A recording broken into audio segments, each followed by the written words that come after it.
দামেস্কের এক বাদশাহ, উনি দামেস্ক থেকে হঠাৎ উনি রওনা করলেন হাদ্দাদ নামক এক এলাকাতে। যাওয়ার সময় ওনার সামনে একটা কবরস্থান পড়ছে, কবরস্থান। উনি ওই কবরস্থান দেখে ওই কবরস্থানের সামনে দাঁড়িয়ে আল্লাহর কাছে দোয়া করছেন, আল্লাহ এই কবরবাসী যারা আছে আপনি তাদেরকে মাফ করে দেন।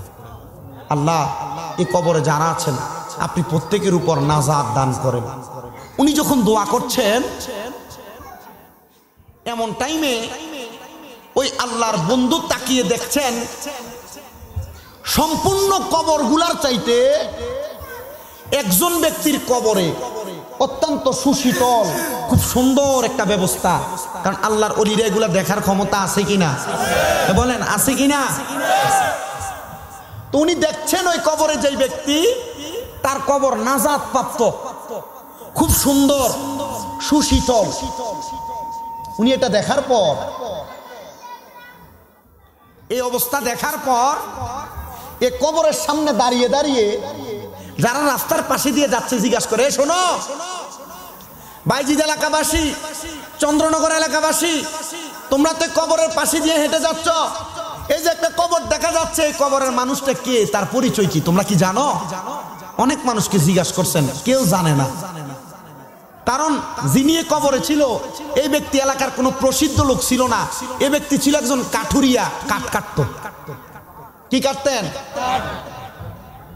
এত সুন্দর অবস্থা দেখে হঠাৎ একজনকে জিজ্ঞাসা করলেন, কারণ সে যেই মানের ওই মানের মানুষকে জিজ্ঞাসা করছে, মানে আর পয়সাওয়ালা বা টাকাওয়ালাকে জিজ্ঞাসা করে না, নর্মাল কোনো ব্যক্তিত্বকে জিজ্ঞাসা করছে, এই কবরে যিনি আছে তিনার পরিচয় কি তুমি কি জানো? উনি বলছে হ্যাঁ, উনি আমাদের এলাকার একজন কাঠুরিয়া, কাঠ কাটতেন, উনি এখন কবরে। ওনার বাড়ি কোথায়? বলছে ওনার বাড়ি তো এখানে না, আমাদের এলাকার পশ্চিমাঞ্চলে একেবারে গ্রাম্য এলাকাতে। আচ্ছা, গ্রাম্য এলাকায়? হ্যাঁ।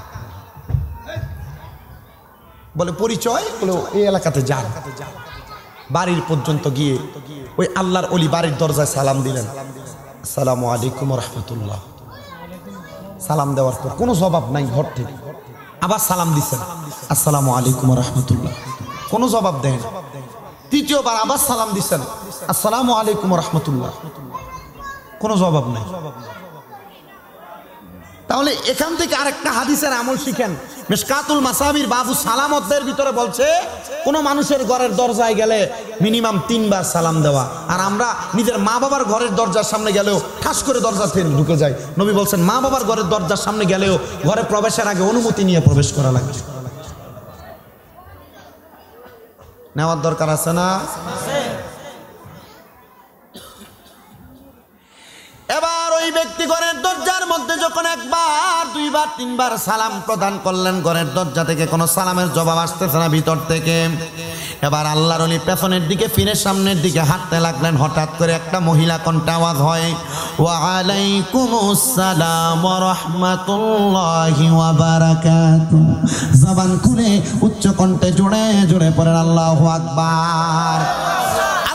পেছনের দিকে ফিরেন না, সামনের দিকে হাসতেছেন।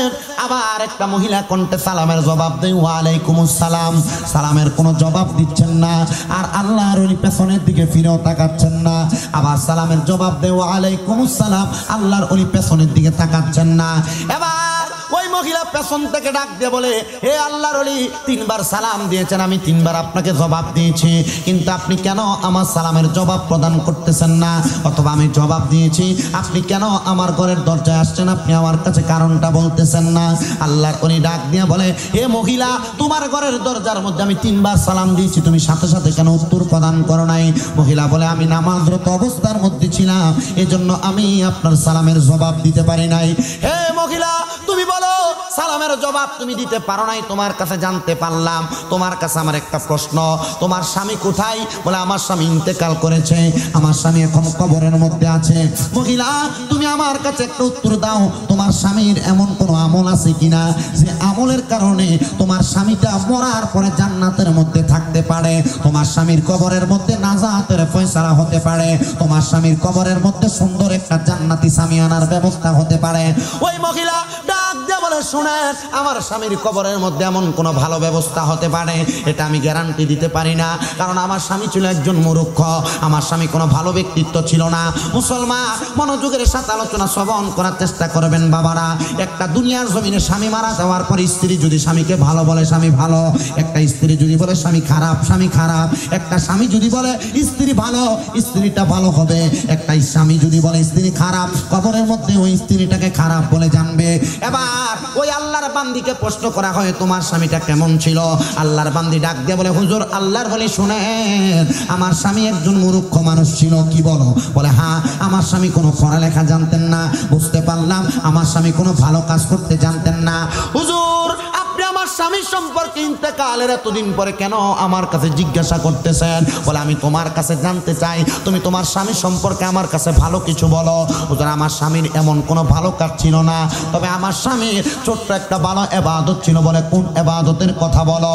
বলে ইবাদতটা অন্য কোনো ইবাদত নয়, অন্য কোনো ইবাদত নয়, ওই ইবাদতটার নাম হলো আমার স্বামী যখন কাট কাটতে যাইতেন সকালবেলা ফজরের নামাজের পরবর্তী সময়ে কাট কাটতে যাইতেন, মাগরিবের নামাজের সময় আমার স্বামী বাড়িতে আসতেন। আমার স্বামী যখন বাড়িতে আসতেন কাটকাইটা কাঠগুলা বাজারের মধ্যে বিক্রি কইরা আমার স্বামী কিছু আটা নিয়ে আসতেন, কোনো সময় চাল নিয়ে আসতেন, কোনো সময় গম নিয়ে আসতেন। এগুলা ঘরের মধ্যে চাউ বানাইয়া আমরা স্বামী স্ত্রী খাইতাম। আমার স্বামী প্রত্যেক দিন এই মালপত্রগুলাই না আমার ঘরের মধ্যে আমার হাতের মধ্যে দিয়া বলতেন তুমি খাবার রেডি করো। আর আমার স্বামীকে দেখতাম গোসল করে ওযু বানাইয়া আমার স্বামী ঘরের মধ্যে নামাজের মুসল্লা বিছায়া বিছায়া আল্লাহর কোরআন শরীফ হাতের মধ্যে নিয়ে নিয়ে কাঁদে। আমি একদিন আমার স্বামীকে জিজ্ঞাসা করলাম ও প্রাণের স্বামী, কত মানুষ কোরআন তেলাওয়াত করে, আপনি স্বামীকে কখনো দেখি নাই একটা বার মুহাব্বতে কোরআন তেলাওয়াত করতে, আপনাকে কোনোদিন দেখি নাই জবান দ্বারা কোরআন তেলাওয়াত বের হতে। স্বামী আপনি কোরআন শরীফ হাতের মধ্যে নিয়ে নিয়ে শুধু কান্না করেন। ও স্বামী আপনি বলেন আপনি তো তেলাওয়াত করেন না, আপনি কেন কান্না করেন? হুজুর আমি যখন আমার স্ত্রীকে একদিন প্রশ্ন করলাম, আমার স্বামীকে আমি যখন প্রশ্ন করলাম আমি স্ত্রী হইয়া, আমার স্বামী আমি স্ত্রীকে উত্তর দেয় হে আমার কলিজার টুকরা স্ত্রী শুনে নাও, আমি দুনিয়ার জমিনের মধ্যে আল্লাহর বান্দা, কিন্তু আমি কোরআন তেলাওয়াত করতে পারি না।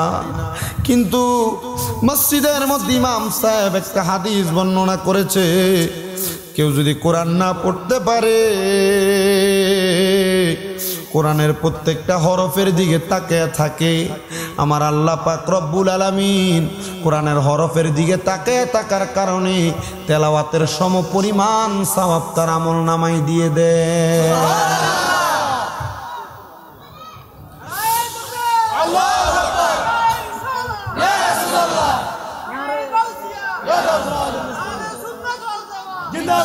অনেক মুরব্বীরা এখানে বসেছেন কোরআন পড়তে পারেন না বাবা, অনেক রিকশার ড্রাইভার থাকতে পারেন, দিন মজুর থাকতে পারেন, কোরআন পড়তে পারেন না বাবা। বাবা কোরআন যে পড়তে পারেন না আপনার কাছে কি একটু আফসোস লাগে না? আপনার কাছে কি একটু আফসোস লাগে না? আব্বুজিরা দেন আপনার পা গুলা আমার সামনে দেন, আমি শামীম রেজার জিব্বা লাগায় লাগায় আপনার পা গুলা আমি পরিষ্কার করে দিব। মুসলমান হিসেবে আপনার ইমানি দায়িত্ব। আওয়াজ করবে কেন? কেন এগুলো নেই? এই নিচ্ছ কেন? এই এগুলো এখানে আওয়াজ করবে দেন, এগুলো দেন এখানে। গাড়ির আগে ড্রাইভার দৌড়ায় খালি।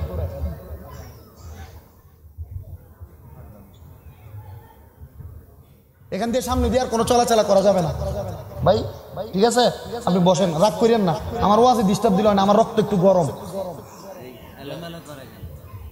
আমি বালা মেম্বার চেয়ারম্যানের স্টেজে বের যদি করে দিছি, কারণ আমার ওয়াজের সময় যদি ডিস্টার্ব হয় আমার কাছে ভালো লাগে না। আপনি কি ওয়াজ বুঝতেছেন? আপনাদের অসুবিধা হচ্ছে না তো? আমি একটা ফজিলতপূর্ণ কথা বলছি। আপনারা অনেকে আছেন কোরআন তেলাওয়াত করতে পারেন না, আপনাদের জন্য সুবর্ণ সুযোগ আসছে। আল্লাহ পাকের বান্দারা যারা কোরআন তেলাওয়াত করতে পারে না, যদি কোরআনের হরফের দিকে তাকিয়ে থাকে তার আমলনামার মধ্যে আমার আল্লাহ পাক রব্বুল আলামিন সম পরিমাণ কোরআন তেলাওয়াতের সওয়াব প্রদান করবে। বলেন সুবহানাল্লাহ। মুসলমান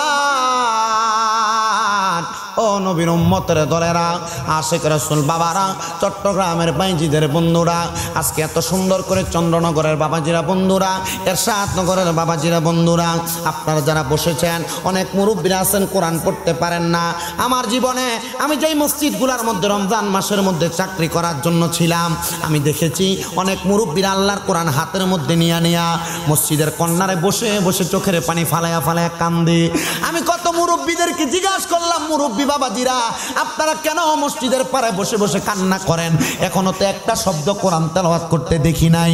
ওনারা আমার কাছে বলেছেন, বাবাজি আমরা যদি কোরআন তেলাওয়াত করতে পারতাম আমরা কোরআন পড়তাম, কিন্তু আমরা কোরআনের দিকে তাকায় তাকায় চোখের পানি পালায় পালায় কান্না করি। কেন কান্না করেন? বলে আমরা তাকায় তাকায় আফসোস করি, যদি আমরা কোরআন পড়তে পারতাম তাহলে আমরা তো সওয়াব অর্জন করতে পারতাম। রমজান মাসে এক খতম কোরআন তেলাওয়াত করলে তার আমল নামার মধ্যে এক খতম নাই 70 খতমের সওয়াব তার আমল নামায় লিপিবদ্ধ করে দেওয়া হয়। ও মুসলমান, ও নবীর উম্মতের দল, আল্লাহর নবী রাহমাতুল লিল আলামিন নবী বলে, তুমি যদি কোরআন পড়তে না পারো কোরআনের দিকে তাকিয়ে থাকো, আমল নামায় সওয়াব পাইবা। আর যদি না তাকাইতেও পারো, একজন সাহাবী পেছন থেকে হাত তুলে ডাক দিয়ে, ইয়া রাসূলুল্লাহ আমার তো পড়ার মতো ক্ষমতা নাই, আমার তো দুইটা চক্ষু নাই, ও নবী, ও মায়ার নবী, আমি আমার চোখ দ্বারা কোরআন তো দেখতেও পারবো না। নবীর আমলে বর্তমান বই আকারে যে কোরআন শরীফ এভাবে ছিল না, কোরআন শরীফ লিপিবদ্ধ ছিল ওটের চামড়ার মধ্যে, গাছের মধ্যে, পাথরের মধ্যে এমন ভাবে খোদাই করা ছিল। ওই সাহাবী বলে, ইয়া রাসূলুল্লাহ আমার দুইটা চক্ষু নাই, আমি কোরআন তেলাওয়াত করতে পারবো না নবী গো। ও মায়ার নবী রাহমাতুল লিল আলামিন নবী, আপনি আমাকে বলে দেন আমি কোরআন দেখতে পারবো না, আমি পড়বো কিভাবে?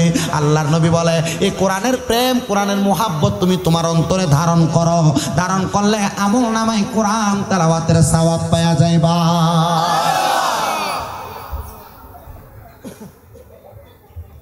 মুসলমানের দল, ওই মহিলা উত্তর প্রদান করে, হুজুর আমার স্বামী কোরআন পড়তো না, আমাকে বলতো তিনি কোরআন তেলাওয়াত করতে পারে না, বিদায় আল্লাহর কোরআনের দিকে তাকায়া তাকায়া কান্দে।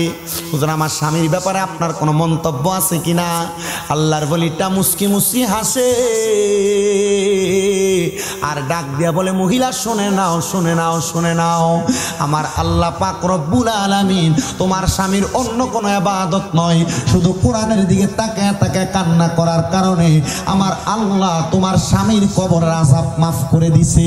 এ মুসলমান, এ বাইজিদের বন্ধুরা, এরশাদনগরের বাবারা, আপনারা যারা দূর দূরান্ত থেকে এখানে মাহফিলে বসেছেন, চিন্তা করে দেখেন আল্লাহর কোরআন তেলাওয়াত করতে পারতো না, শুধু তাকায় তাকায় কান্না করতো, কান্না করার কারণে আমার আল্লাহ তাকে নাজাত প্রদান করেছে। আপনারা বলেন, আমরা যদি আল্লাহর কোরআন তেলাওয়াত করে আমার আল্লাহ চাইলে আমাদেরকে আজকের ওসিলায় নাজাত দিতে পারে কি পারে না? যারা পড়তে পারবেন আমার সাথে পড়বেন, আর যারা পড়তে পারেন না প্রয়োজনে গুনগুনাইবেন, অসুবিধা নাই, আমল নামার মধ্যে আপনার সওয়াব লেখা হয়ে যাবে। সবাই আমার সাথে পড়বেন, ফি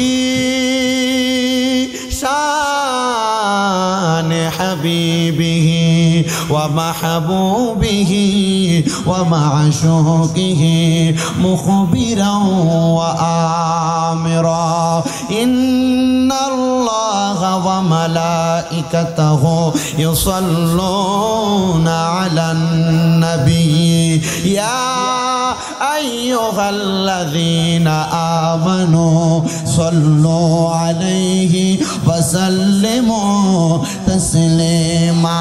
পড়েন আল্লাহুম্মা সাল্লি আলা সাইয়্যিদিনা মুহাম্মদ নাবিয়ানা মাওলানা মুহাম্মদ, আল্লাহুম্মা সাল্লি আলা সাইয়্যিদিনা মুহাম্মদ নাবিয়ানা মাওলানা মুহাম্মদ। আল্লাহর নূরে নবী পয়দা, নবীর নূরে সবই পয়দা, আল্লাহর নূরে নবী পয়দা, নবীর নূরে সবই পয়দা। কদ জাআকুম মিনাল্লাহি, কদ জাআকুম মিনাল্লাহি নূর, কোরআনের ঘোষণা। আল্লাহুম্মা সাল্লি আলা সাইয়্যিদিনা মুহাম্মদ নাবিয়ানা হাজরে নাজরে আসেন নবী আল্লাহর কুরআনেতে পাবি হাজরে নাজর আল্লাহর কুরআনেতে পাবি আন্নাবিয়ু আওলা বিল মুমিনিনা কোরআন খুলে দেখো না আল্লাহুম্মা জোরে ইমামটা তো হবে মুহাম্মাদে নাবিয়ানা শাফিয়ানা মাওলানা গায়েবের খবর দেনেওয়ালা তিনি মুদের কামলিওয়ালা গায়েবের খবর দেনেওয়ালা তিনি মুদের ওয়ালা সূরা জিনের শেষ দুই আয়াতে সূরা জিনের শেষ ঠিক আছে না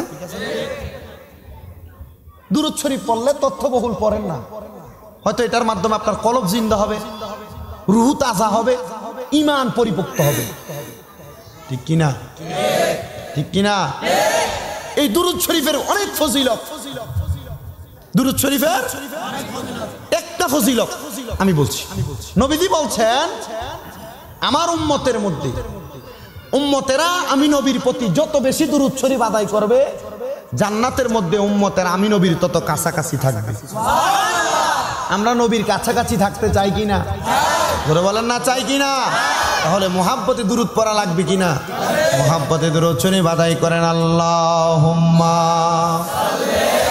মাশাআল্লাহ খুব সুন্দর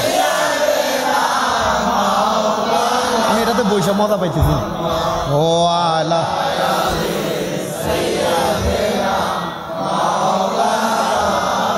আরো মুহাব্বতের আওয়াজে পড়েন আল্লাহুম্মা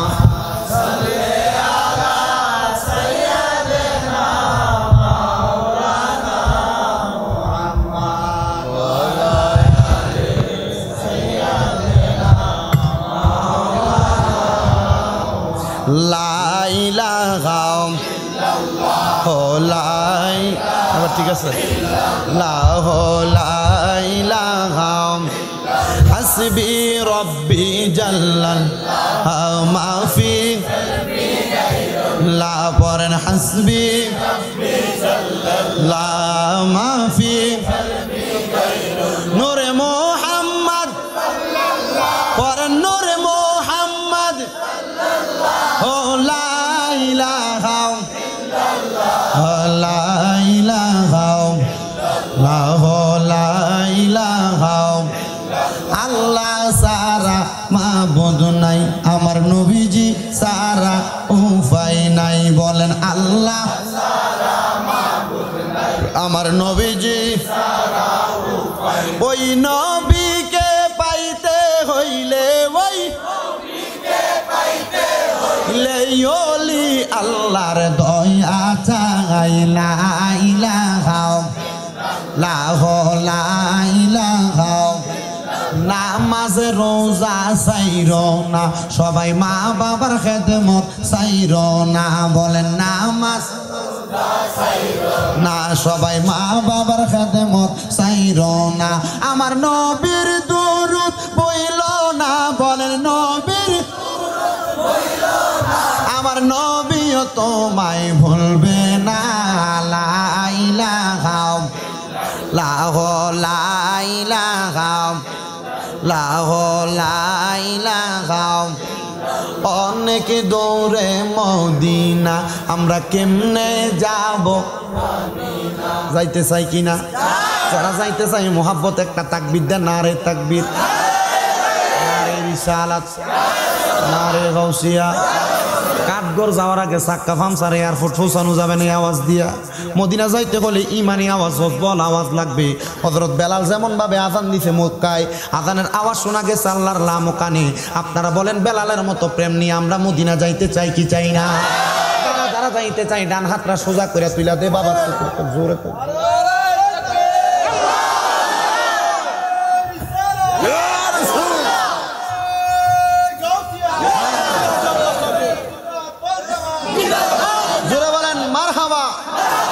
মদিনা যাইতে চাইতো ইনশাআল্লাহ মুহাব্বতের আওয়াজে আবার পড়েন অনেক দূরে মদিনা আমরা কেমনে যাব জানি না বলেন অনেক দূরে মদিনা আমরা কেমনে দয়াল আল্লাহ দয়া করেন দয়াল নসিব করেন মদিনা লা ইলাহা লা ইলাহা লা ইলাহা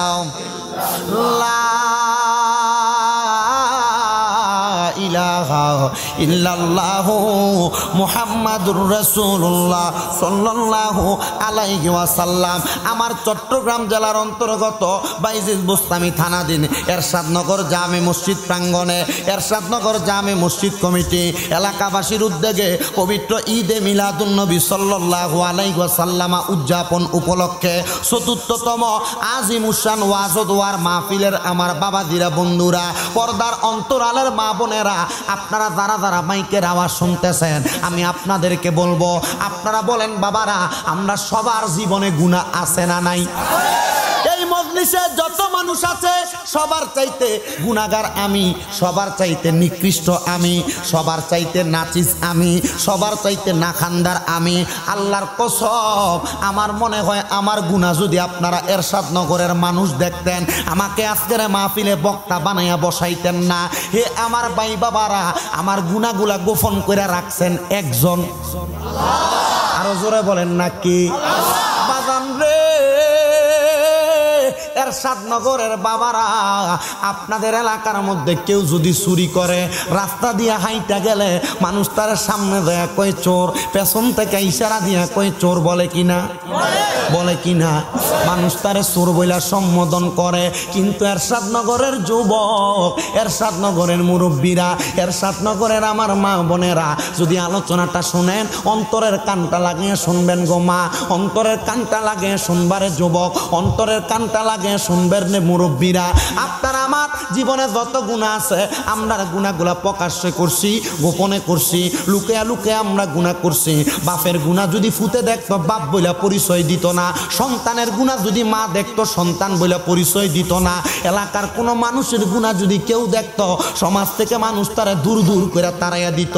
কিন্তু চিন্তা করো ও এরশাদনগরের বাবারা, আমরার গুনাহগুলা আমার আল্লাহ গোপন রাখছে। আল্লাহ কয় বান্দারে, এই দুনিয়ার জমিনের মধ্যে থাইকা তোমরা গুনাহ করার কারণে অন্ধকার কবরে যাওয়ার পরে তোমাদের ঠিকানা হবে ফি নারি জাহান্নামা খালিদিনা ফিহা, জাহান্নামের অতল গহ্বরে থাকবা। একদিন না, 2 দিন না, 3 দিন না, সারা জীবন ওই জাহান্নামের মধ্যে থাকবা। সাহাবায়ে কেরাম একটা ডাক দিয়া কয়, এই ইয়া রাসূলুল্লাহ, নবী গো কয়ে ডাক দিলে জোরে আল্লাহু আকবার বলবেন। সাহাবায়ে কেরাম একটা ডাক দিয়া বলে, ইয়া রাসূলুল্লাহ, নবী গো, মায়ার নবী গো, আপনি নবীর কাছে জানতে চাই, আপনার উম্মতেরা গুনাহ করবে, গুনাহ করার কারণে আপনার উম্মতেরা ঠিকানা হবে জাহান্নাম। ও মায়ার নবী, ও দয়াল নবী, রহমাতুল লিল আলামিন নবীজি, আপনি বলেন না আপনার উম্মত যে এত গুনাহ করবে, আপনার উম্মতের গুনাহগুলা কেমনে মাফ করাইবো? নবী গো, দুনিয়ার কোনো জিনিস দিয়া তো আপনার উম্মতের কলবটা পরিষ্কার করা যাবে না। আপনার উম্মতের বামস্তনের 2 আঙ্গুল নিচে মাঝে মাঝে হাত দিয়া দেখবেন, আপনার এই বামস্তনের 2 আঙ্গুল নিচে লতিফে কলব নামক একটা জায়গা আছে, ওই জায়গাটা দুকবুক দুকবুক করে ফালায়। ওই লতিফে কলবটার রং হইল একবারে দুধের চাইতে সাদা। আমার পাঞ্জাবির কাপড় কি সাদা দেখেন, এর চাইতে আরো সাদা। ওই কলবটার মধ্যে আপনি একটা গুনাহ করলে একটা দাগ পড়া যায়, 2টা গুনাহ করলে 2টা দাগ পড়া যায়। নবীর উম্মতের দল, আশেকে রাসূল ভাই বাবারা, আপনার আমার কলবে কতগুলা দাগ পড়ছে আমরা জানি না। এ কলব লইয়া কবরে গেলে আপনিও জাহান্নামে যাইবেন, আমিও জাহান্নামে যাইব। সাহাবায়ে কেরাম কই, নবীজি, ও দয়াল নবী, মায়ার নবী, আপনি বলেন না আপনার উম্মতের কলবের ময়লাগুলা কেমনে পরিষ্কার করব? আমার নবী বলে, কলবের ময়লা পরিষ্কার কেমনে করবে? লিকুল্লি শাইইন সিকালা, প্রত্যেকটা বস্তুকে পরিষ্কার করার এক একটা যন্ত্র আর মাধ্যম আছে। কাপড় পরিষ্কার করে হুইল পাউডার, সাবান দ্বারা। আপনাদের এলাকার লোহার মধ্যে জং ধরলে কামারের দোকানি নিয়ে বাড়ি দিয়া লবণ পানি লাগে, আগুনে পোড়াত দিয়ে পরিষ্কার করে। ও মায়া মায়ার নবী গো, আপনার উম্মতের কলবটা পরিষ্কার করার যন্ত্রটার নাম কি? আমার নবী বলে ওয়াসিকালাতিল কুলুবি যিকরিল্লাহ, উম্মতের কলবের ময়লা পরিষ্কার করার নাম হলো আল্লাহ নামের জিকির। আল্লাহর জিকির করলে উম্মতের কলবের ময়লা পরিষ্কার হয়ে যায়। ও বাবাজিরা, ও বন্ধুরা, আল্লাহর জিকির করলে যে তো কলবের ময়লা পরিষ্কার হয়ে যায়। আমার আল্লাহ পাক রব্বুল আলামিনের একটা না দুইটা না, আল্লাহর 3000 নাম। এই 3000 মধ্যে 99টা জাতি নাম, 99টা নাম সহ এই 3000 নাম। এই 3000 নাম তো আপনারা কেউ জানেন না, আমি নিজেই জানি না। আপনি কেমনে জানবেন রে বাবা? এই 99টা এবং 3000 নাম আমরা বলতে পারি না, কিন্তু আমার নবী কয় ওই আল্লাহ পাকের ইসমে আযম আল্লাহ নামটা কেউ যদি তার জবান দিয়ে একবার বলে, আল্লাহর এই 3000 নাম আদায় হয়ে যায়। আসেন বাবারা, বন্ধুরা, আমাদের জীবনের গুনাহগুলা মাফ করানোর জন্য মুহাব্বতের আওয়াজে আপনারা একটু মুহাব্বতে আল্লাহ আল্লাহ জিকির করবেন। আমাকে বলেছে আল্লাহ এবং রাসূলের শানে জিকির করার জন্য। একটু মুহাব্বতের আওয়াজে আল্লাহ আল্লাহ জিকিরে মশগুল হয়ে যান। জোরে জোরে ডাক দেন আল্লাহ আল্লাহ আল্লাহ আল্লাহ আল্লাহ। সেম সেম করো, সেম ওইটা সেম করে দাও, সেম সেম আল্লাহ আল্লাহ। ইকু হয় কেন ওইটাতে? আল্লাহ ওইটাতে কিচ্ছু হবে না, সেম। নবীর প্রেমে পাগল হইলে, আমার নবীর প্রেমে পাগল হইলে আল্লাহ তাআলা খুশি। নবীর দরদ পড় দিবানি সেই মাশাআল্লাহ। আল্লাহ জবান খুলে আল্লাহ আল্লাহ করেন, আল্লাহ আল্লাহ করেন। আল্লাহ ডাকলে শরম নাই? নবীর প্রেমে পাগল হইলে গো আল্লাহ তাআলার দিদার মিলে গো মাশাআল্লাহ। আল্লাহ আল্লাহ। নবীর প্রেমে পাগল হইলে গো আল্লাহ তাআলার দিদার মিলে গো মাশাআল্লাহ। থাকো যদি জজবা হালে, থাকো যদি জজবা হালে, বাজাও নামের বাঁশি। নবীর দরদ পড় দিবানি সেই মাশাআল্লাহ।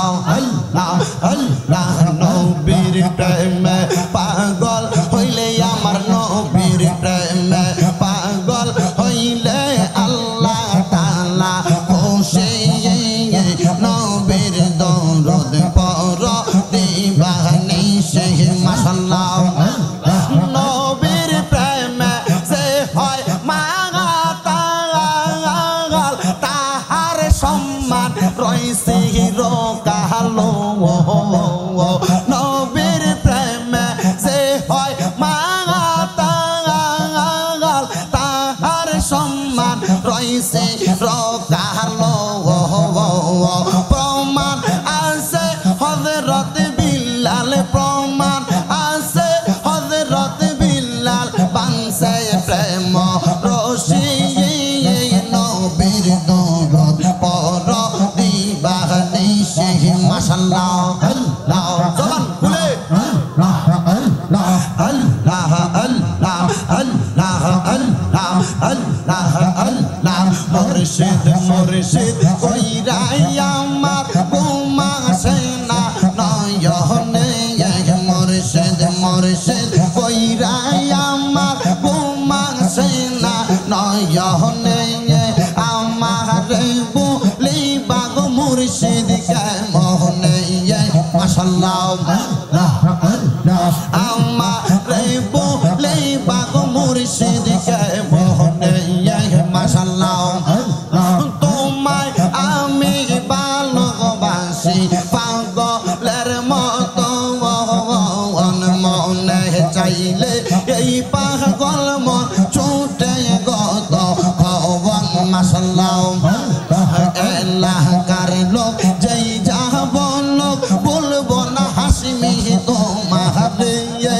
এলাকার লোক যেই যাব লোক বলবো না দয়াল তোমারে। আমারে বলিবা গো মুর্শিদ কে মোহনে মাশাআল্লাহ।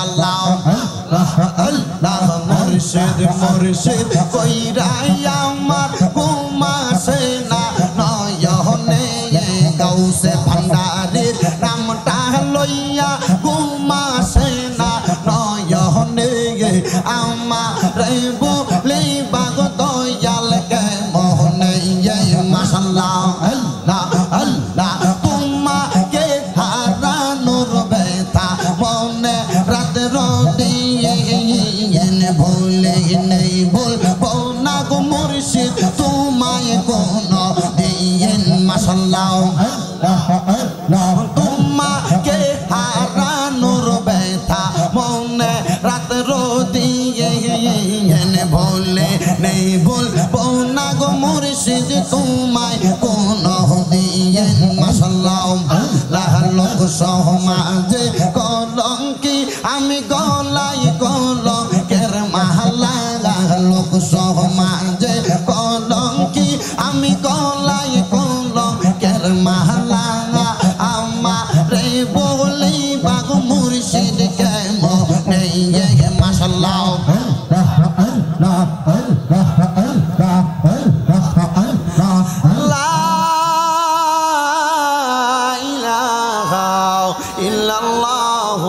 মুহাম্মাদুর রাসূলুল্লাহ সাল্লাল্লাহু আলাইহি ওয়াসাল্লাম। একটা জবানও বন্ধ রাখবেন না, জবানটা ছেড়ে দিয়ে বলেন জিকির করলাম কার, আর মুহাব্বতের আওয়াজে বলেন জিকির করলাম কার। বন্ধুরা রে আমার, ও এরশাদ নগরের বাবারা, ও এরশাদ নগরের মা বোনেরা, আপনারা যারা যারা মাইকের আওয়াজ শুনতেছেন, আমি আর লম্বা করব না, সামান্য 5-10 মিনিটের মধ্যে ওয়ার্ডটা গুছিয়ে নিব। অসুবিধা হবে? রাজি আছেন শুনতে বাবা? আমার যেই প্ল্যান ছিল ফুরছে কিনা, পাইছেন কিনা? দিয়ে দিছি। এবার প্রধান বক্তার আলোচনা শ্রবণ করবে। আমি জানতে চাই বাবারা, এত সুন্দর জান্নাতের বাগান সাজাইলো, এই জান্নাতের বাগানে আপনারা বসলেন, নামাজ পড়লেন, রোজা রাখলেন, হজ করলেন, যাকাত দিলেন, সব ইবাদত করলেন, কিন্তু আপনি আপনার মা বাবার মনে কষ্ট দিলেন। এ কথা বলেন না।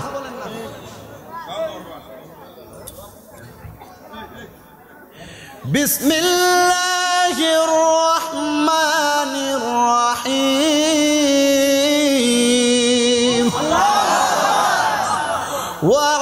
ওয়া'বুদুল্লাহা ওয়া লা তুশরিকু বিহি শাইআন ওয়া বিল ওয়ালিদাইনি ইহসানা।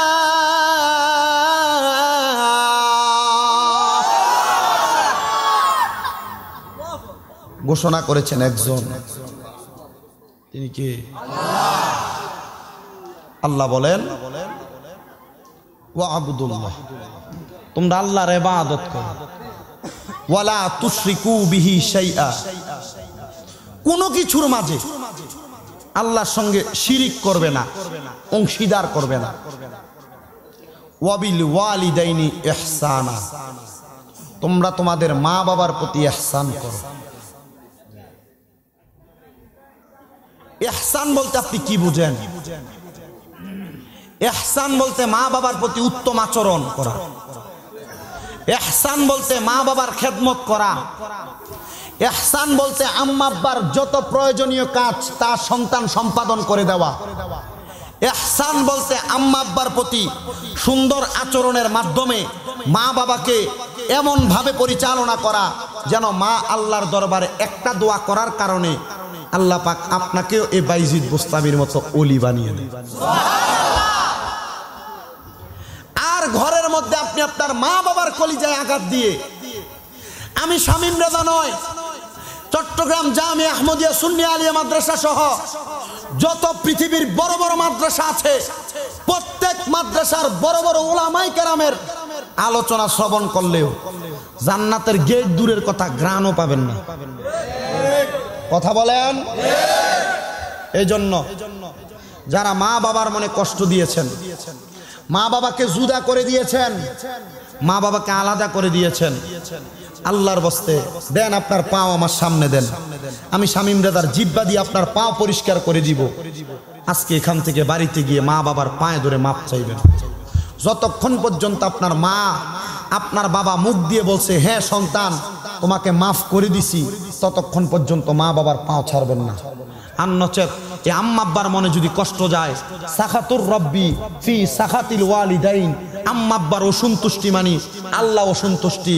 আম্মা আব্বার মনে কষ্ট দিয়া 5 ওয়াক্ত নামাজ পড়া, দান সৎকা কইরা, মেজবানি কইরা, মা বাপের মরার পরে খাওয়াইলে, 7 লক্ষ টাকা খরচ কইরা মক্কা মদিনা যায় হজ করলে কিচ্ছু কবুল হবে না। কথা বলেন ঠিক না বেঠিক? এই জন্য বাবাজিরা, যারা মা বাপকে জুদা করে দিছেন, মা বাপ জন্ম দেওয়ার পর আপনার মা বাবা 3 ভাই ভাগ করে দেন, যে মাসের মধ্যে সপ্তাহ 4টা, এক সপ্তাহ এই ভাইয়ের ঘরে ভাত খাবে, এক সপ্তাহ ওই ভাইয়ের ঘরে ভাত খাবে, আরেক সপ্তাহ আরেক ভাইয়ের ঘরে ভাত খাবে। আপনার মা বাবা কি এভাবে ঘুরে ঘুরে ভাত খাওয়ার জন্য আপনাকে জন্ম দিছিল? এক সপ্তাহ বেশি, একদিন পরের দিন যদি মা বাপ মন ভুলে বুড়া বয়সে চলে যায় ঘরের দরজায়, আপনি ভাত পাতে বসে আছেন, আপনি আপনার মার ইশারা দিয়ে বলেন আজকে আমার ঘরে না আজকে ওই ঘরে।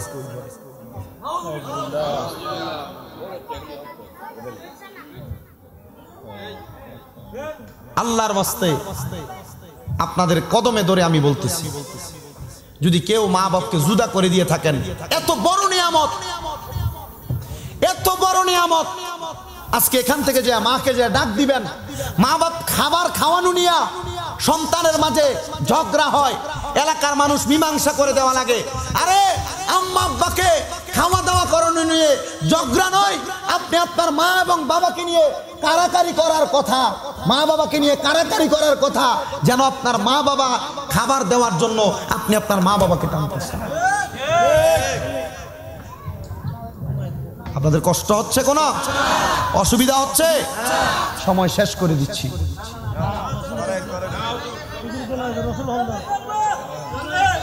আল্লাহর হাবিব সাল্লাল্লাহু আলাইহি ওয়াসাল্লাম নবী আমার বলে, কোন সন্তান তার মা বাবার জন্য মাত্র 1 দিরহাম খরচ করলো, 1 দিরহাম, নবী আমার বলে কোন ভালো জায়গায় দান সৎকা করার চাইতে বেশি সওয়াব তার আমলনামায় দেওয়া হবে। বলেন সুবহানাল্লাহ। কোন জায়গায় দান সৎকা করার চাইতে বেশি সওয়াব তার মা বাবার জন্য 1 দিরহাম খরচ করলে আল্লাহ আপনার আমলনামায় দিয়ে দিবে।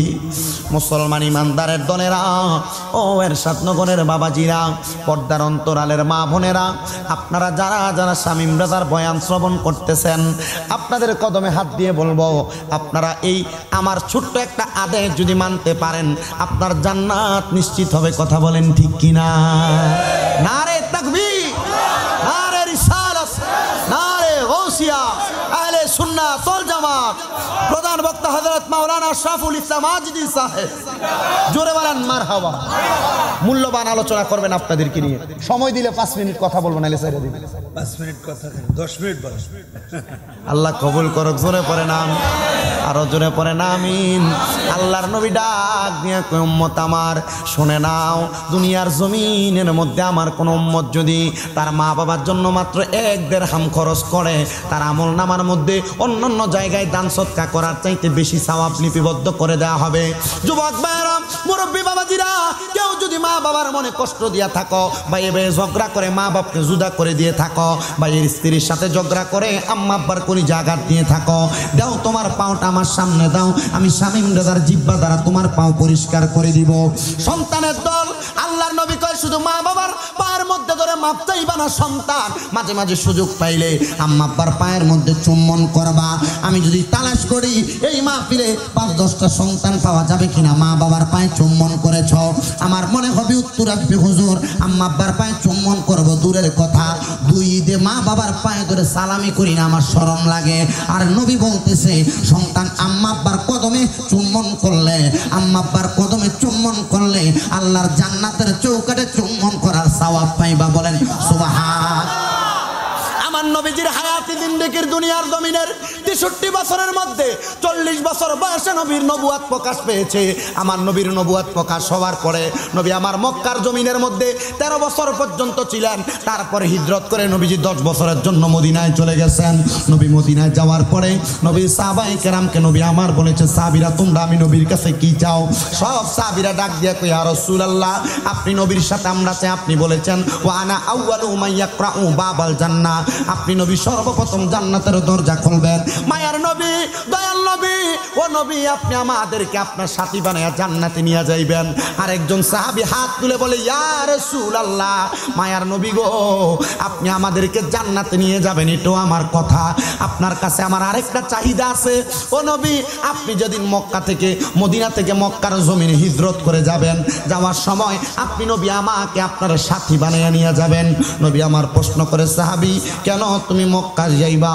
ও মায়ার নবী আমি মক্কায় যাব, মক্কার চৌকাটের মধ্যে চুম্বন করার স্বাদ আমার জেগেছে। আমার নবী বলে, ঠিক আছে রে সাহাবী, তোমাকে আমার সাথী বানিয়ে তোমার মক্কার মধ্যে নিয়ে যাওয়া হবে। আমার দয়াল নবী রাহমাতুল লিল আলামিন নবী লক্ষ্য করে দেখলেন, পরের দিন ওই সাহাবী আর মদিনাতে আসে নাই, দ্বিতীয় দিন ওই সাহাবী মদিনাতে আসে নাই, তৃতীয় দিন ওই সাহাবী মদিনাতে আসে নাই। নবী আমার একটা প্রতিনিধি পাঠাইয়া খবর দিয়েছেন, হে প্রতিনিধিরা খবর নাও আমার ওই সাহাবী কেন মদিনাতে আসে না। খবর পাওয়া যায় ওই সাহাবীর আম্মা জান বাড়ির মধ্যে বড় সুস্থ অবস্থায় পড়ে আছে। নবী আমার 3 দিনের দিন মক্কার উদ্দেশ্যে রওনা করলেন জন্মভূমির মায়ায় পড়ে। ওই সাহাবী আমার নবীর পেছনে যায় দাঁড়ায়া, সামনে অংশের মধ্যে দাঁড়ায়া ডাক দিয়া কই, ফিদা কাবি ওয়া উম্মি ইয়া রাসূলুল্লাহ, ও মায়ার নবী আমি কি আপনার সাথে কোনো অন্যায় করেছি? আপনি আমার মক্কায় নিয়ে যাচ্ছেন না আপনার সাথী বানায়া?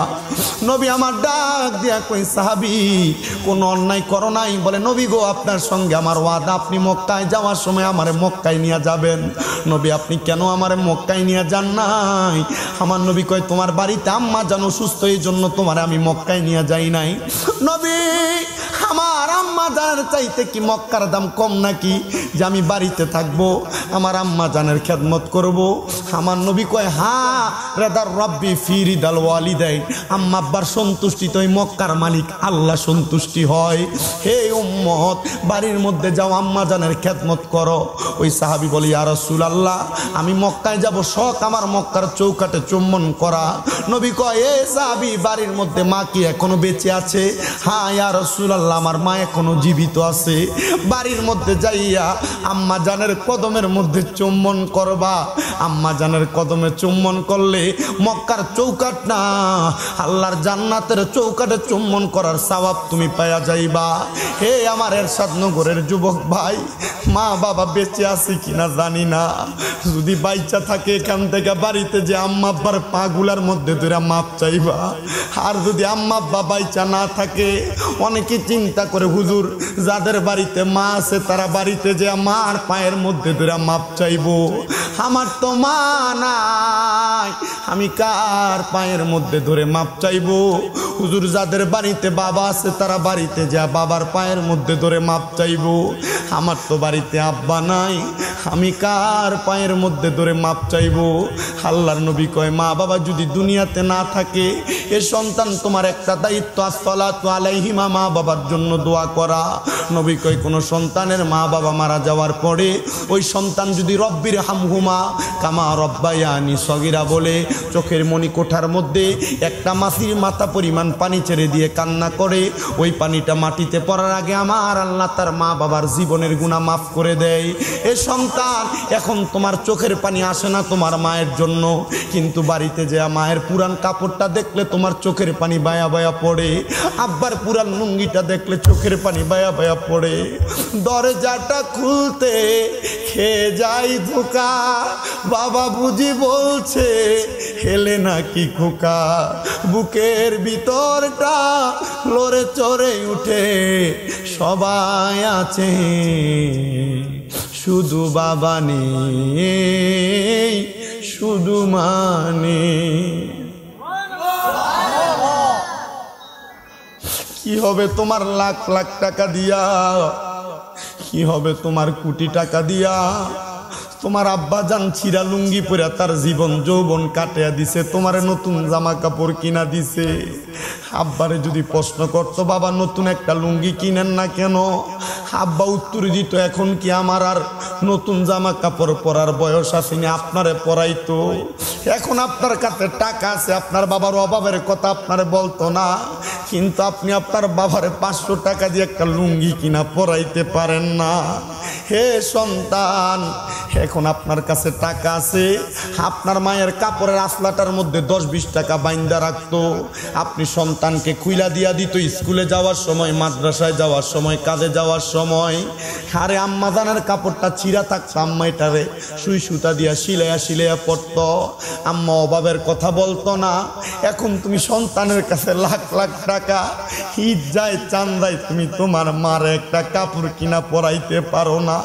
সন্তানের দল, আম্মা আব্বা যদি কবরে থাকে, ওই আম্মা আব্বার কথা স্মরণ করে করে মাঝে মাঝে মুনাজাতের মধ্যে কানবা, আল্লাহ যেন তোমার মারে মাফ করে দেয়, আল্লাহ যেন তোমার বাবাকে মাফ করে দেয়। বাবাকে তোমরা কাবা জানিও, মদিনা জানিও, মাকে যদি গো তারা বেঁচে থাকে। নবী বলে আমি সেবি নাই, সেবিতে পারি নাই, সেবিও আমার উম্মত, সেবিও আমার উম্মত। একটা জবান বন্ধ রাখবেন না, সবাই মায়ার সুরে উচ্চ কণ্ঠে জোরে পড়েন আল্লাহু আকবার। আমার ভাইয়েরা, বাবারা, বন্ধুরা, ও চট্টগ্রাম জেলার অন্তর্গত বাইজিদ বোস্তামি থানাধীন এরশাদনগর জামে মসজিদ এলাকার বাবাজিরা, বন্ধুরা, আজকের জান্নাতের বাগান এলাকার যুব সমাজ এলাকাবাসীদের আয়োজনে এত সুন্দর করে সাজানো হয়েছে। আমার পর্দার অন্তরালে অনেক মা বোনের আলোচনা শ্রবণ করতেছেন। আপনারা যারা জান্নাতের বাগানে বসলেন, আপনাদের যাদের যাদের জবান আছে তাদের কাছে আমার দাবি আছে, যাদের জবান নাই তাদের কাছে আমার কোনো দাবি নাই। আপনাদের যাদের জবান আছে একটা বার ডান হাত তুলে বলেন আমাদের জবান যিনি দিছে তিনার নাম কি? একটা আওয়াজ দিয়ে বলেন না তিনার নাম কি? এবার 2 হাত তুলে পড়েন ইয়া রাসূলুল্লাহ, আরো মায়ার সুরে পড়েন ইয়া রাসূলুল্লাহ, এবার উচ্চ কণ্ঠে পড়েন ইয়া ওলি আল্লাহ। বন্ধুরা রে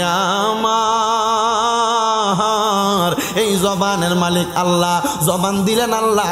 আপনারা হাত তুলে আল্লাহকে ডাকাইলাম একটা মাত্র কারণ, এতক্ষণ বসে থাকার কারণে যদি আপনাদের শরীরে সামান্য অলসতা থাকে, হাত নাড়াচাড়া করার কারণে অলসতা দূর হয়ে যাবে। ও বন্ধু গো, আমার আল্লাহ পাক রব্বুল আলামিন আমার নবীর মাধ্যমে জানায়া দেয়, ওয়াশকুরু নি'মাতাল্লাহি ইন কুনতুম ইয়াহু তা'বুদুন। আল্লাহ বলে বান্দা তোমরা আমার শুকরিয়া আদায় করো, যদি তোমরা আমি আল্লাহর নিয়ামতের শুকরিয়া আদায় করো, যদি তোমরা আমি আল্লাহর ইবাদত করো। আপনারা কেউ জবানটা বন্ধ রাখবেন না, আপনারা বলেন আমরা ইবাদত করি কার?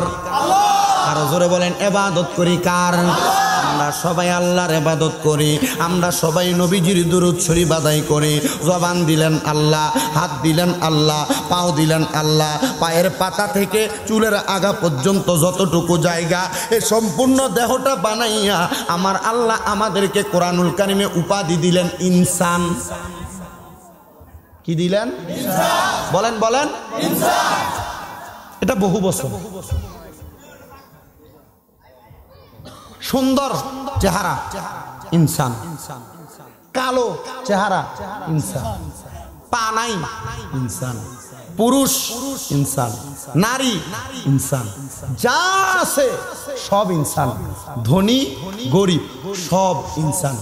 আল্লাহ ইনসান বানাইলেন বুঝতে পারলাম, এখন ইনসানের কাজ কি? আমার আল্লাহ পাক রব্বুল আলামিন বলতেছে, ওয়া মা খালাকতুল জিন্না ওয়াল ইনসা ইল্লা লিয়াবুদুন। আল্লাহ বলেন দুনিয়ার জমিনের মধ্যে মানুষ এবং জিন জাতি, 2টা জাতিকে আমি আল্লাহ বানাইলাম আমার ইবাদত করার জন্য। ও আল্লাহ গো, আপনি তো ইবাদত করার জন্য বানাইলেন, তাহলে এই বান্দাগুলা ইবাদত করবে, আপনি আল্লাহ পাক রব্বুল আলামিন তাদেরকে ইবাদতের বিনিময় কি প্রদান করবেন? আল্লাহ কোরআনুল কারীমের মধ্যে ঘোষণা করতেছে, ইবাদতের বিনিময়ে আমার আল্লাহ কি ঘোষণা করতেছেন এবার শুনেন, জাযাউহুম ইনদা রাব্বিহিম জান্নাতু আদনিন তাজরি মিন তাহতিহাল আনহার আল আনহারু খালিদিনা ফিহা আবাদা রাদিয়াল্লাহু আনহুম ওয়া রাদু আন যালিকা লিমান খাশিয়া রাব্বা। জবান খুলে উচ্চ কণ্ঠে জোরে পড়েন আল্লাহু আকবার। ঘোষণা কার? আল্লাহর ঘোষণা অস্বীকার করার ক্ষমতা কারোর আছে? জোরে বলেন আছে। আল্লাহ বলেন জাযাউহুম ইনদা রাব্বিহিম, আল্লাহর পক্ষ থেকে প্রতিদান দেওয়া হবে, একটা জাযা প্রদান করা হবে। ইনদা রাব্বিহিম জান্নাতু আদনিন, ওই প্রতিদানের নাম জান্নাতুল আদন। কেমন ওই জান্নাতুল আদন? তাজরি মিন তাহতিহাল আনহার, এত সুন্দর যার নিচে দিয়ে একটা নদী প্রবাহিত হয়েছে। শুধু তাই নয়, ওই জান্নাতে কতদিন থাকবেন আল্লাহর কাছে প্রশ্ন করেন আপনি। আল্লাহ পাক রব্বুল আলামিন বলবে তাহতিহাল আনহার আল আনহারু খালিদিনা ফিহা আবাদা, ওই জান্নাতে তোমরা চিরস্থায়ী বাসিন্দা হয়ে থাকবে আবাদা, বের হতে চাইবে না।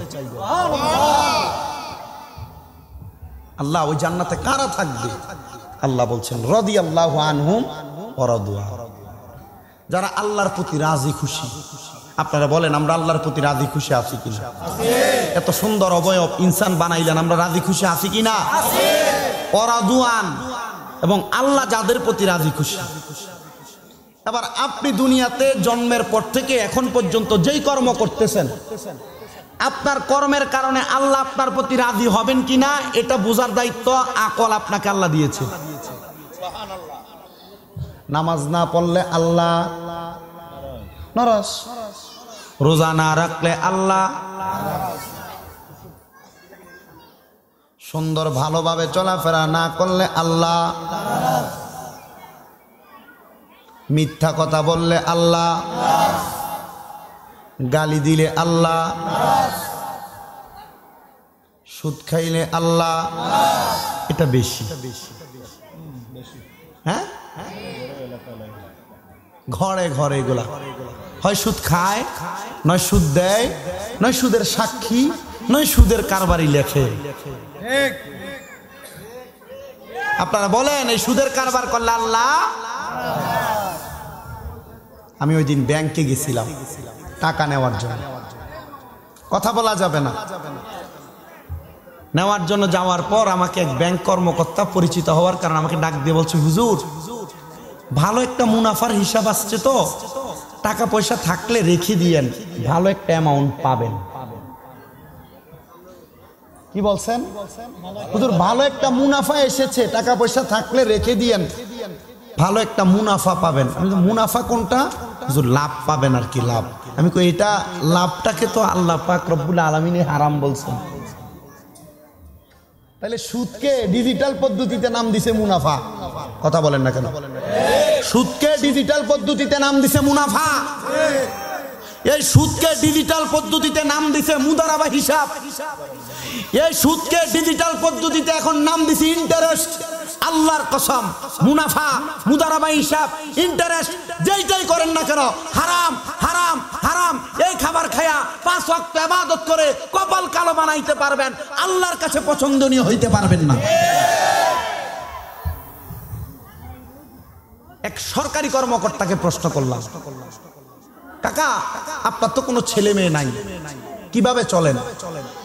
বাবা চাকরি তো করেছি সারা জীবন, যা পাইছি তা খাইছি, তো আসার সময় 36 লক্ষ টাকার মতো একটা অ্যামাউন্ট পাইছি, তো এটা পোস্ট অফিসে রেখে দিছি। কোথায় রাখছে? 30 লক্ষ টাকা পোস্ট অফিসে রাখছি, আর 6 লাখের মধ্যে 5 লাখ টাকা একটা এফডিআর করে রেখেছি 5 বছরের জন্য। আমি বললাম তো আপনি খাবেন কি, চলবেন কিভাবে? বলছে 1 লক্ষ টাকা রাখছি আগামী 2 মাসের জন্য, 1.5 মাস পর থেকেই নাকি আমার এই 30 লক্ষ টাকা থেকে মাসে 30,000 টাকা ওনারা আমাকে একটা মুনাফা দিবে, আর ওই যে যেটা 5 বছরের জন্য 5 লাখ টাকা রেখে দিছি, এটা আমার 5 বছর পরে 10 লাখ টাকা হয়ে, আমার 10 বছর পরে আমার কাছে 10 লাখ টাকা হয়ে আসবে। মাশাআল্লাহ, মানে মাশাআল্লাহ পড়বেন আপনি, নাউজুবিল্লাহ কয়েকবার পড়েন ভিতরে ভিতরে। সারা বছর চাকরি করে যেই টাকা পাইলেন আপনাকে চলার জন্য দিছে সরকার পক্ষ, কিন্তু আপনাকে দেওয়ার পর আপনি এটার সুদের উপরে লাগাইছে। আপনারা বলেন এই কর্মকাণ্ডের কারণে কি আল্লাহর কাছে আল্লাহর খুশি রাখতে পারবেন? আমাকে আমার এক রিলেটিভ প্রশ্ন করছেন, তুমি তো কামাই করো, আলহামদুলিল্লাহ আপনাদের দোয়ার বরকতে ভালো ইনকাম, আমার তো টাকা কি করো? আমি বললাম টাকা কেন কাকা, কি জন্য? মানে খুব কাছাকাছি মানুষ, আপনাদের কষ্ট হচ্ছে না তো? আমি আমার আলোচনা শুরু করি নাই, আমি শুধু এটা ধারাবাহিকভাবে আমার কথার কথা আসছে বিদায় বলতেছি কথাগুলো। টাকা কি করো? কেন? তুমি একটা কাজ করো, এখন ব্যাংকে ভালো একটা হিসাব চলছে, তোমাকে ইন্টারেস্ট হিসাবে 10% করে দেওয়া হবে, তুমি এখানে রেখে দাও, মোটামুটি 3 লাখ থেকে শুরু, তুমি যা পারো রেখে দাও। আমি জিজ্ঞাসা করলাম ঠিক আছে রাখলাম, তো রাখলে কি হবে? যে তুমি মোটামুটি যদি এটা 3 মাসের জন্য করো, তোমাকে 10% করে একটা ইন্টারেস্ট দেওয়া হবে। মাশাআল্লাহ, ভালো কথা বললেন। এটা ইন্টারেস্ট যে এটা কি? ব্যাংকে টাকা দিয়ে ব্যবসা করবে, তোমাকে দিবে। আমি বললাম তা আমার তো কোনো কষ্ট নাই, আমার তোমার টাকা দিছো না, এটা তোমার টাকার বদৌলতে আসবে। বদৌলতে যেটা সেটাই সুদ। কথা বলেন না কেন? এই সুদের এখন বর্তমানে ডিজিটাল পদ্ধতি শুরু হয়ে গেছে, পুরুষ মানুষ আর সুদে টাকা দেয় না, গিয়ে চাইলে বলে আমার কাছে তো নাই, আচ্ছা তোমার শাশিকে বলে দেখো ব্যবস্থা করা যায় কিনা। তো বউ এখন সুদের টাকা লাগায়। আমার নিজের এলাকার কয়েকটা বাস্তবিক কথা আমি আপনাদেরকে বলছি। টাকা চাইলে গিয়ে আমার কাছে তো নাই, আমার বোন রে বললে দেখি দেয় কিনা, উনি আবার মানুষকে একটু টাকা টুকা দেয়, উনি মানুষকে টাকা টুকা দেয়। তো টাকা টুকা দেয় মানে আমি তো মনে করছি মনে হয় যে টাকা টুকা যে দেয় এটা এমনি দেয়, যেটা নরমালি বলে না দেয়, ঠিক আছে 10,000 টাকা দিলে মাসে ওনাকে 1,000 টাকা করে দেওয়া লাগে। কি নাউজুবিল্লাহ? নাই, এটা সুদ। বলেন এটা কি? এই জন্য বাবাজিরা আমার, আল্লাহর প্রতি যদি আল্লাহকে আপনি রাজি এবং খুশি বানাইতে চান, আপনাকে আল্লাহর কাছে আমার আল্লাহ পাক রব্বুল আলামিনের বান্দা হইয়া হারাম খাওয়া ছাড়া লাগবে, তাহলে আপনার সকল ইবাদত আমার আল্লাহর কাছে কবুল হবে। আপনারা বলেন আমরা সবাই আল্লাহর কাছে প্রিয় হইতে চাই কি চাই না? আল্লাহকে রাজি খুশি করতে চাই কি চাই না? আল্লাহ ওই জান্নাতের মধ্যে কারা কারা থাকবে আপনি আমাদেরকে বলে দেন। আল্লাহ বলে যালিকা লিমান খশিয়া রাব্বা, ওই জান্নাতে তারাই থাকবে আর যারা দুনিয়াতে আমার আল্লাহকে সবচাইতে বেশি ভয় করে। আপনারা বলেন আমরা সবাই আল্লাহকে ভয় করি কি করি না? ভয় করে। হুজুর আজকে এশারের নামাজে মাহফিলে যারা আছি তার মধ্য থেকে 50%ও পড়েন নাই।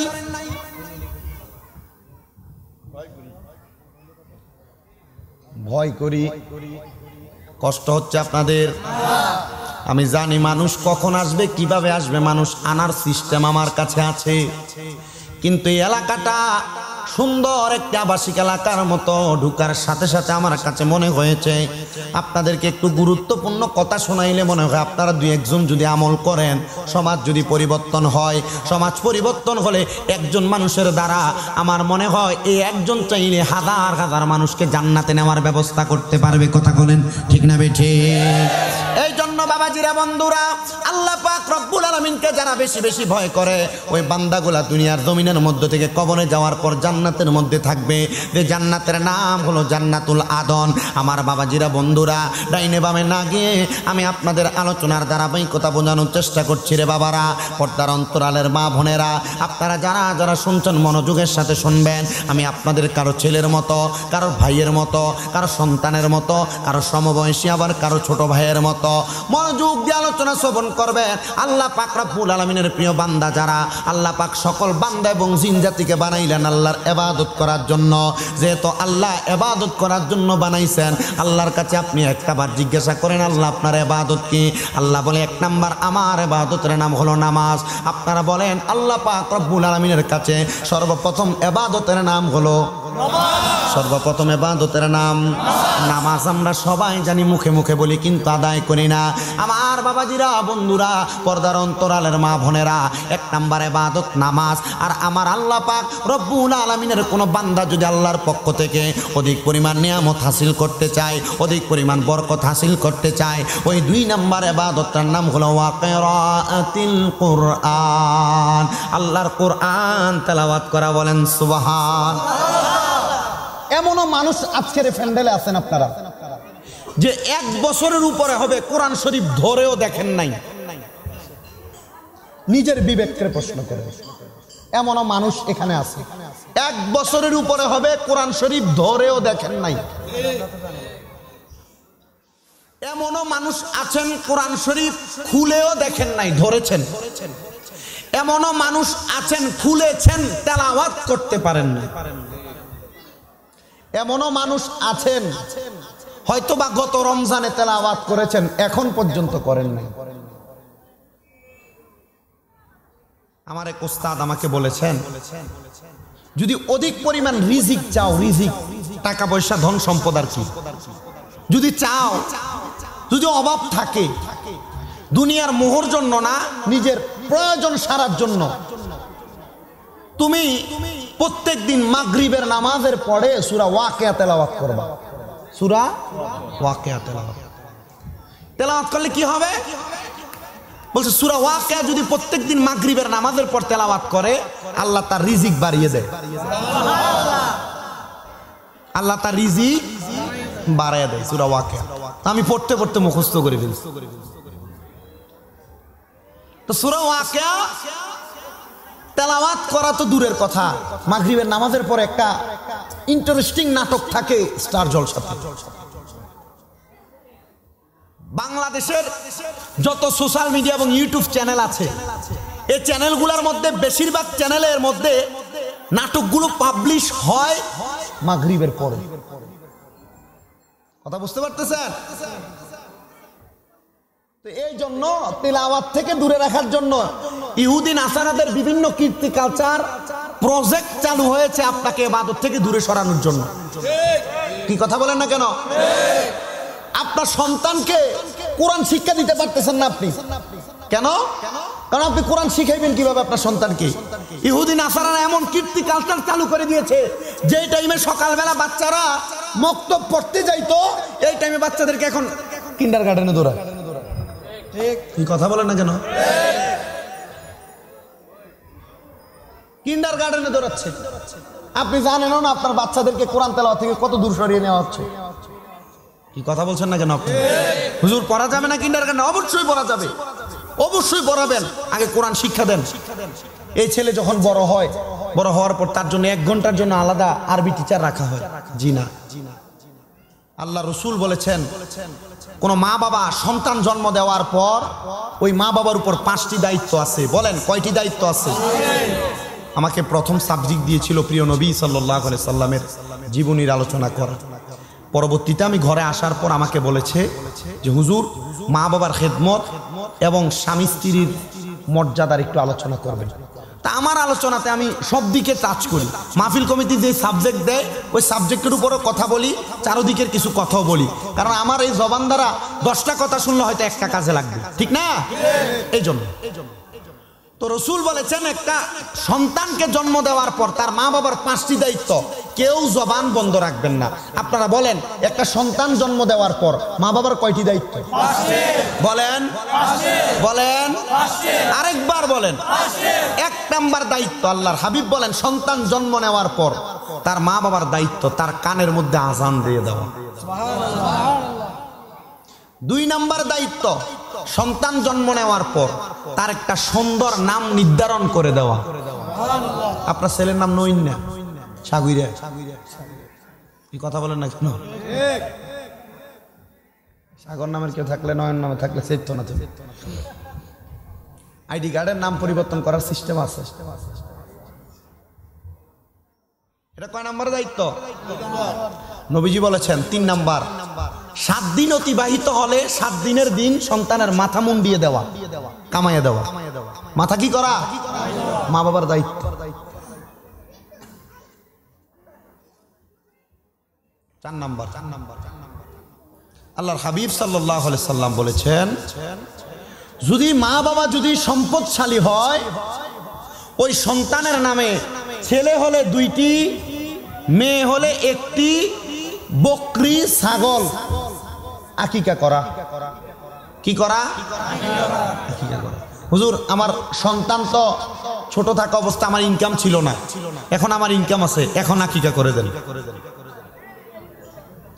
5 নাম্বার, আল্লাহ রসুল বলেছেন ওয়াকিরাআতিল কোরআন, সন্তানকে কোরআন তেলাওয়াত শিক্ষা দেওয়া। করেন সুবহানাল্লাহ।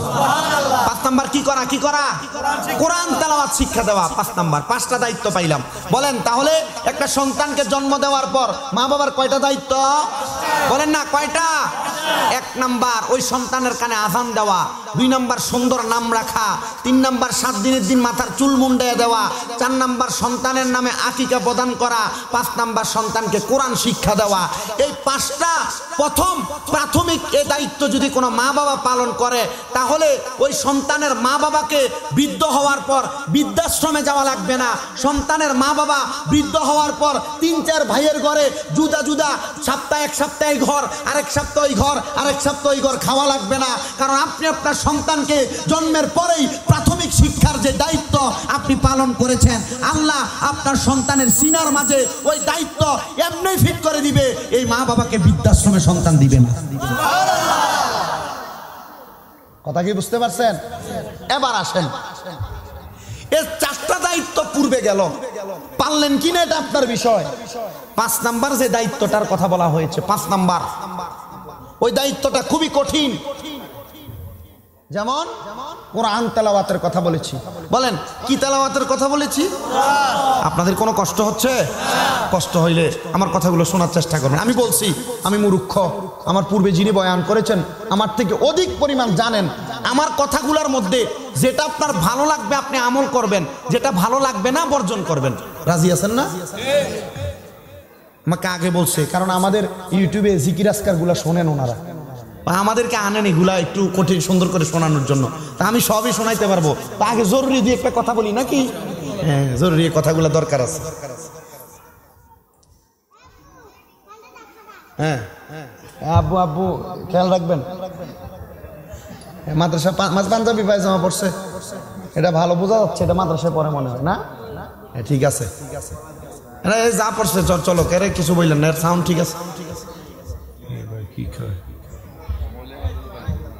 ঠিক আছে তো।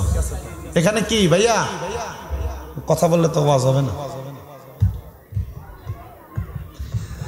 দায়িত্ব কয়টা বলছিলাম যেন? মাথায় ঢুকছে তো ইনশাল্লাহ? না ঢুকলে যে সোশ্যাল মিডিয়া এগুলাতে আছে এগুলাতে শুনবেন। নাম কি আপনার এটার? উল্লাস কেমন? এটাতে ইনশাল্লাহ তাদের এখানে পাবেন। ATSD মিডিয়া, শাহিন সুন্নি মিডিয়া এগুলাতে পেয়ে যাবেন আপনারা। 5টা দায়িত্বের মধ্যে সর্বশেষ একটা দায়িত্বের কথা বলেছি, ওয়াকিরাআতিল কোরআন, কোরআন তেলাওয়াত। এই কোরআন তেলাওয়াতের ব্যাপারে মা বাপের এমন ফিডা ফিটবো কবরে গেলে কাঁচা বাঁশের গুঁড়া দিয়ে বাইরেইব। আপনার কষ্ট হচ্ছে কোন? বাসটার কি বাস বলছিলাম যেন? কাঁচা বাস, কেঁচা, এবং গোড়া দিয়ে ফিটবে, গোড়া। কারণ যেগুলো এখানে লাগাইছে না এগুলো তো শুকনা বাস তো, এবং এগুলোর গিরাগুলা দেখবেন একটা থেকে একটা দূরত্ব 2 বিঘা বা 1 বিঘা 1 হাত দূরে দূরে, এটা দিয়ে বাড়ি দিলে বাস ভাঙে যাবে। আর কাঁচা বাসে গিরাগুলা দেখবেন একবারে খুব কাছাকাছি, এই গিরা থেকে আরো কাছাকাছি থাকে, এটা দিয়ে যদি বাড়ি দেয় হাড্ডি ভাঙবে তো ভাঙবে, এটা সেফটা হয়ে যাবে একবারে পুরা, এমন মারবে আরবে কবরে গেলে, ইচ্ছা মতো ফিটাইবে কবরে গেলে। আল্লাহর হাবিব সাল্লাল্লাহু আলাইহি ওয়াসাল্লাম মদিনা রহমাতুল লিল আলামিন নবী আমার বলেন, একটা সন্তান জন্ম দেওয়ার পরে মা বাবার 5টা দায়িত্বের মধ্যে 5ম নাম্বার দায়িত্ব সন্তানকে কোরআন শিক্ষা দেওয়া। আমি এখনো কোরআন তেলাওয়াত আপনাদেরকে নিয়ে তেলাওয়াত করি নাই। বাইরে যারা দাঁড়িয়ে আছেন মনোযোগের সাথে শুনবেন, বসার দরকার নাই, ওয়াজটা শুইনা বাড়িতে যে আমল করলেই চলবে। মুসলমান ভাইরা, আল্লাহর নবী বলে কাল হাসরের ময়দানে যখন মানুষগুলা ফুলসেরাত পার হওয়ার জন্য যাবে, কোন জায়গা পার হওয়ার জন্য যাবে? ফুলসেরাত পার হওয়ার জন্য যাবে। নবী আমার বলেন ওই ফুলসেরাতের পারে উম্মতে মুহাম্মদীর প্রত্যেকটা সন্তানকে প্রশ্ন করা হবে, কোরআন তেলাওয়াত করো। কি করো? কোরআন তেলাওয়াত করো। এবার বান্দা বলবে, আল্লাহ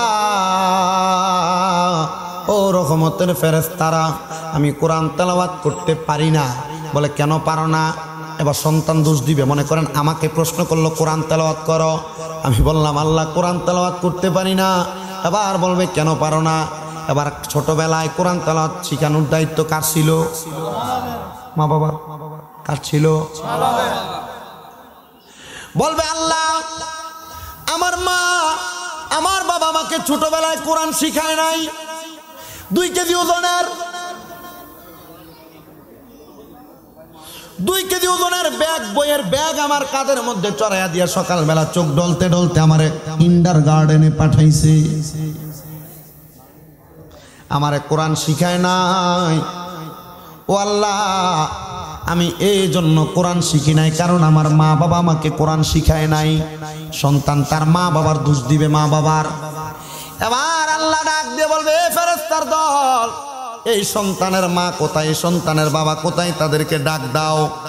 এবার ফেরেশতার দল আমার মাকে ডাক দিবেন, আমার বাবাকে ডাক দিবেন।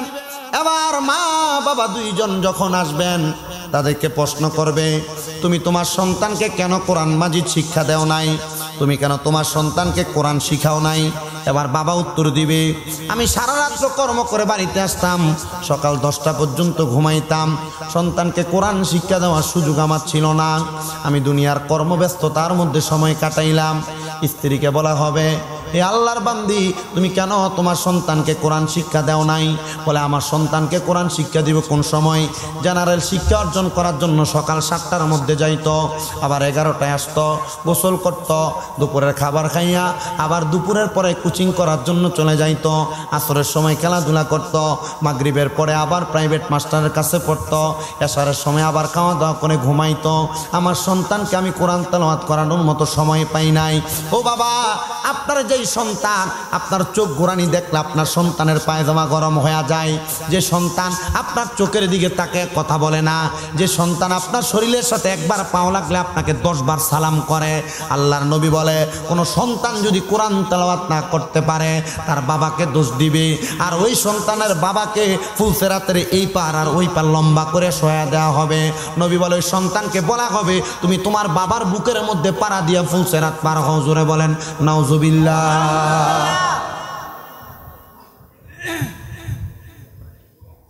ওয়াজ বুঝছেন? আপনি যদি আপনার সন্তানকে কোরআন না শিখান, নবীজি বলছেন ওই বাবা মাকে ফুলসেরাত মানে একটা নদীর মতো, মনে করেন কর্ণফুলী নদী, নতুন ব্রিজ যেটা হয়েছে না, এটা মনে করেন আপনি বাবা, আপনার পাগুলা থাকবে এই পার আর 2 হাত থাকবে মজ্জার টেকের ফারে। এ পারে থাকলে সন্তানকে আদেশ করা হবে, বাপের বুকটাতে পাড়া দিয়া ফুলসেরাত পার হও। আপনাদের কষ্ট হচ্ছে কোনো? ওয়াজ বুঝতে পারতেছেন আপনারা? অনেকে মনে করতেছে আবার যে আমার মা বাবা আমাকে কোরআন শিখায় নাই, আমি বেঁচে গেছি, তাহলে আমার বাপের বুকে পাড়া দিয়ে আমি ফুলসেরাত পার হয়ে যাবো, আমি তো পার হবো, বাপের মতো বাপ মরুক। অনেকে চিন্তা করতেছে। জি না। এবার সন্তানের একটা ধরা আছে। আল্লাহর নবী বলেন, ওই সন্তান প্রাপ্তবয়স্ক হওয়ার পরে, কি বয়স্ক? প্রাপ্তবয়স্ক হওয়ার পরে ওই সন্তান যদি তার বাবা মায়ের আদেশ না মাইনো বড় হয়, প্রাপ্তবয়স্ক হওয়ার পরে ওই সন্তান যদি নিজ দায়িত্বে কোরআন না শিক্ষা গ্রহণ করে, বাপের বুকে যখন পাড়া দিবে, বাপ ফুট 2 জন মিলা জাহান্নামের মধ্যে যাবে। পড়েন নাউজুবিল্লাহ। এজন্য একজন আশিক বলেন, কোরআন শিখাও ছেলে মেয়েকে ওহে মুসলমান, কোরআন শিখাও ছেলে মেয়েকে ওহে মুসলমান, জান কবজের সময় তোমার হইবে রে আসান, জান কবজের সময় তোমার হইবে রে আসান, কোরআন শিখাও ছেলে মেয়েকে ওহে মুসলমান, কোরআন শিখাও ছেলে মেয়েকে ওহে মুসলমান, জান কবজের সময় তোমার হইবে রে আসান, জান কবজের সময় তোমার হইবে। একটি ছেলে আলেম হলে পড়বে কোরআন মৃত্যু কালে, পড়ে না আপনাদের এলাকায়? আরে একটি ছেলে আলেম হলে পড়বে কোরআন মৃত্যুকালে, দূর হবে বিয়াদব শয়তান থাকবে রে ঈমান, দূর হবে বিয়াদব শয়তান থাকবে রে ঈমান। জান কবজের সময় তোমার হইবে রে আসান, বলেন জান কবজের সময় তোমার হইবে আনে, বলেন কোরআন শিখাও ছেলে মেয়েকে ওহে মুসলমান, কোরআন শিখাও ছেলে মেয়েকে ওহে মুসলমান। জান কবজের সময় তোমার হইবে রে আসান। এবার একটি মেয়ে আলেমা হলে আরে পড়বে কোরআন মৃত্যুকালে। মেয়েদেরকে কোরআন শিক্ষা গ্রহণ করানো এখন বর্তমানে খুব কঠিন হয়ে গেছে, কোরআন শিক্ষা গ্রহণ করাচ্ছে না। আর যারা পর্দার অন্তরালে মা বোনরা শুনছেন, সোশ্যাল মিডিয়ার মাধ্যমে শুনছেন, শুনবেন, আপনাদেরকে বলছি, আপনি আপনার চুল ছেড়ে দিয়ে বেগানা পোশাক পরে রাস্তায় হাঁটতেছেন, আপনি মনে করতেছেন আপনাকে ছেলেরা দেখে আপনার দিকে মায়ার নজরে তাকাচ্ছে। এই ছেলে আপনার দিকে এখন মায়ার নজরে তাকায়, কিন্তু বিয়ে করার জন্য মেয়ে দেখতে গেলে ছেলে আগে জিজ্ঞাসা করে মেয়েটা কোরআন পড়তে পারে কিনা। এই জন্য আপনি আপনার রূপ দেখানোর আগে কোরআন তেলাওয়াত শিক্ষা গ্রহণ করে, যখন আপনাকে দেখতে আসবে কোরআন তেলাওয়াত করে আপনি আপনার যোগ্যতা দেখা দিবেন। কথা বলেন ঠিক না বেঠে? যতই আপনি উতাল ফাতাল করে চলাফেরা করেন, যতই চুল ছেড়ে দিয়ে চলাফেরা করেন, ছেলে কিন্তু বিবাহ করার সময় এমন তারে বিয়ে করে না, কারণ জানে কলার সুলকা যদি খুলে রাখে এটাতে মাছি বসে। কথা বুঝলে অনেক কিছু এই কথাতে আছে। যদি কলা খুলে রাখে এটাতে মাছি বসে, আর যদি এটা ছুলে না রাখে মাছি বসে না। আপনাদের কি কষ্ট হচ্ছে? বুঝতেছেন? একটি মেয়ে আলেম। আমরা দেখতে পাচ্ছি আজকের মাহফিলে যিনি সম্মানিত প্রধান বক্তা, আপনাদেরকে মূল্যবান সুন্দর আলোচনা শোনাবেন, তকরির শোনাবেন, আপনারা মনোযোগের সাথে আলোচনা শ্রবণ করবেন। আপনারা আজকের মাহফিলের প্রধান বক্তা এসেছে, খুশি না বেজার? খুশি না বেজার? আমি কি এখনই ছেড়ে দিব, হুজুরকে আনবো না কতক্ষণ করব? রাজি আছেন কতক্ষণ শোনার জন্য? কারা কারা রাজি আছেন হাত তুলে দেখান। আল্লাহ কবুল করেন, আমিন পড়েন। হাত নামিয়ে দেন। এবার আপনাদের কোনো কষ্ট হচ্ছে? তিনবার প্রশ্নটা করেছি, কেন জানেন? কারণ কষ্ট দিয়ে বয়ান করা যাবে না, তাহলে ডাইনে বামে কথা বলা যাবে না, এখান দিয়ে কোনো কথা বলা যাবে না। আল্লাহ যেন আমাদের সবাইকে কবুল করেন। তাহলে মা বাবার দায়িত্ব কি? কোরআন শিক্ষা দেওয়া। এই পাঁচটা দায়িত্বের লাস্ট যে দায়িত্ব কি দেওয়া। এবার আপনারা আপনাদের সন্তানকে কোরআন শিখাচ্ছেন কিনা আপনাদের দায়িত্ব। আপনাদের দোয়ার বরকতে আমাকে ছোট দেখা যাচ্ছে, হুজুরের এখনো দাড়ি ওঠে নাই, দেখতেই বোঝা যায় এটা ভুয়া, কিন্তু আলহামদুলিল্লাহ কুমিল্লাতে আমার ছয়টা মাদ্রাসা, এখন 6টা মাদ্রাসা। কি আপনারা দোয়া করবেন না আমার মাদ্রাসাগুলোর জন্য? এর মাঝে একটা মহিলা মাদ্রাসা আছে 3 তলা বিশিষ্ট, দোয়া করবেন ইনশাআল্লাহ। তাহফিজুল কোরআন ইন্টারন্যাশনাল মহিলা হিফজ মাদ্রাসা, এটার দোতলাতে আবার পুরুষ শাখা, সিসি ক্যামেরা আবদ্ধ, বাচ্চারা মোটামুটি বাঘার মতো কোনো সিস্টেম নাই, তালাবন্দি।